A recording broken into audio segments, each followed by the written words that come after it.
Okay, so The Beginner's Guide is a solo project by Davey Redden. He's the guy who made the Stanley Parable. Yeah, you remember that one? It was the one with the office worker and the British narrator. He wanted you to follow the rules of the game, wanted you to break them, and it's... Yeah, that one. Yeah, that one. Due to the nature of these games, I'm gonna go ahead and keep the start of this video completely spoiler-free. Like no gameplay video, no talk of the plot, just a comparison between this and the Stanley Parable, and a general idea of whether or not you should, get the game. It's a narrative game.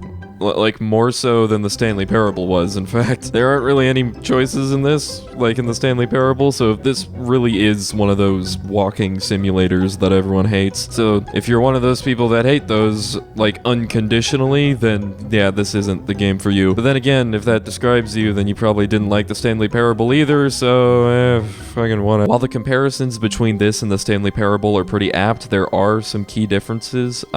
The tone, for instance, is entirely different. It's based on intrigue and food for thought rather than comedy. The meta jokes and meta commentary that was so just throughout the Stanley Parable is here too, but it's used more for the ends of intimacy rather than just ribbing gaming as a whole. I mean, don't get me wrong, like, The Beginner's Guide is still pretty lighthearted in many parts of it, but not nearly to the extent of the Stanley Parable. And I'd say The Beginner's Guide does what it tries to do very well, and I would generally recommend it to anyone who finds what I've said so far about it to be interesting. However, one thing of note is the full price of $10. One run-through of the game is only an hour and a half, and while that is a very well-structured hour and a half that is dense with content and thought, it's still only an hour and a half for $10, so if this sounds like a deal-breaker to you, then consider waiting for it to go on sale or something, because it's definitely worth the time, even if you don't think it's worth the money. Okay, very mild spoilers are coming up alongside some gameplay footage, so if you want to remain clean and innocent, then you should back out now.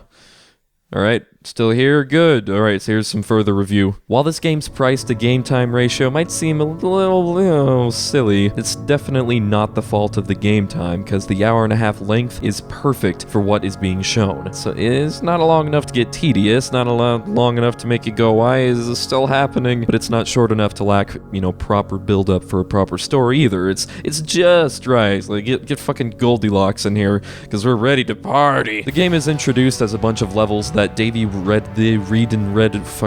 his friend made before suddenly disappearing from the scene, and Dave's gonna show them to us while commentating them, and that's about it. That's the game. It's like he's a Let's Player who made the game about commentating a game. It's better than it sounds, but mostly due to the ending, and I'm not gonna spoil the ending for you, but it almost single-handedly transforms this game from an interesting trip down the freaky rabbit hole of freakishness into an honestly, brilliant, thought-provoking game. And, I mean, to be perfectly honest, it kind of hit me really hard. It's actually pretty emotional and might affect some people to a significant degree. At one point, I literally stopped the game. I paused it and thought about, my own life and shit, and I don't know, it really made me feel stuff, it's, moving on. Going through this game again to collect the footage for this review made me realize many of the things I had missed. The details, the foreshadowing, the characterization, and so on. I mean, it's good shit. It's an hour and a half of good shit, but it's still good shit. This has been Doodled, and I need to think about this some more. Go and get it if it sounds interesting to you, if it sounds like it's worth $10. I don't have a numeric rating because fuck numeric ratings. Boom. Shots fired.